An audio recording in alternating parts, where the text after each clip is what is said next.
ঢাকা থেকে ছেড়ে আসা কক্সবাজারগামী একটি বিমান থেকে উদ্ধার করা হলো শক্তিশালী একটি তাজা বোমা। পরে তা নিষ্ক্রিয় করে বোম ডিসপোজাল ইউনিটের সদস্যরা। বুধবার হযরত শাহজালাল আন্তর্জাতিক বিমানবন্দর থেকে সকাল 10:30টায় ব্লু ওয়েব এয়ারওয়েজের একটি ফ্লাইট 8 জন যাত্রী ও 2 জন কেবিন ক্রু নিয়ে কক্সবাজার বিমানবন্দরের উদ্দেশ্যে উড্ডয়ন করে। আর উড্ডয়নের 10 মিনিট পরেই ঘটে বিপত্তি। এ সময় কক্সবাজার বিমানবন্দরের কন্ট্রোল রুমে আসে একটি বেনামি টেলিফোন কল, যেখান থেকে বলা হয় বিমানে রাখা হয়েছে একটি বোমা, যা যে কোনো সময় বিস্ফোরিত হবে। এরপর কন্ট্রোল রুম দ্রুত বিষয়টি বিমানবন্দরের পরিচালক ও এভিয়েশন সিকিউরিটির ইনচার্জকে জানায়। এ সময় পরিস্থিতি পর্যালোচনা করে এবং হুমকিটিকে বাস্তবসম্মত বিবেচনা করে বিমানবন্দর পরিচালক রিস্ক অ্যাডভাইজরি গ্রুপের সঙ্গে আলোচনা করে ঘোষণা করেন ফুল এমার্জেন্সি। এছাড়া এমার্জেন্সি অপারেশনস সেন্টার সক্রিয় করার নির্দেশনা দেন।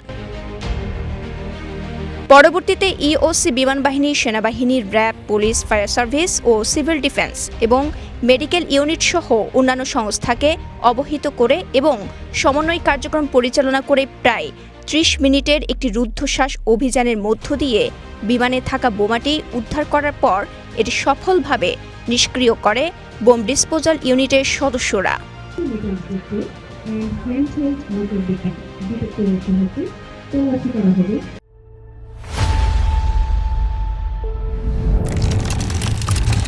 দর্শক, এতক্ষণ আপনারা রুদ্ধশ্বাস যে সফল অভিযানটির কথা শুনছিলেন, মূলত এটি ছিল যাত্রী সমেত একটি বিমান আক্রান্ত হলে কিভাবে তা মোকাবেলা করতে একটি অভিযান পরিচালনা করতে হয় তার সম্মিলিত মহড়া। বুধবার সকালে কক্সবাজার বিমানবন্দরে এয়ারপোর্ট সিকিউরিটি এক্সারসাইজ 2026-এর এই বিশেষ মহড়া অনুষ্ঠানে বাংলাদেশ বেসামরিক বিমান চলাচল কর্তৃপক্ষের chairman air vice marshal Mohammad Mustafa Mahmud Siddique উপস্থিত থেকে এই মহড়া কার্যক্রম প্রত্যক্ষ করেন।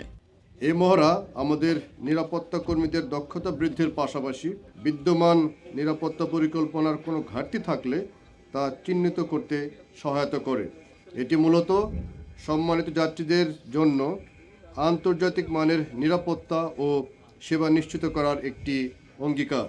আজকের মহড়া আপনারা দেখেছেন নির্ধারিত সময়ের মধ্যে অত্যন্ত সফলভাবে সম্পন্ন হয়েছে, যা আমাদের সম্মিলিত প্রচেষ্টা ও দায়িত্বশীলতার বহিঃপ্রকাশ। মহড়ায় অন্যান্যদের মধ্যে উপস্থিত ছিলেন বেসামরিক বিমান চলাচল কর্তৃপক্ষের সদস্য এয়ার কমোডর আবু সাইদ মেহবুব ও এয়ার কমোডর মোহাম্মদ আসিফ ইকবাল। এছাড়া উপস্থিত ছিলেন মহড়ায় অংশগ্রহণকারী বিভিন্ন সংস্থার ঊর্ধ্বতন কর্মকর্তারা। কক্সবাজার থেকে আরস ফারুকের পাঠানো তথ্যচিত্রে সাফা মারওয়া, কালের কণ্ঠ, চট্টগ্রাম।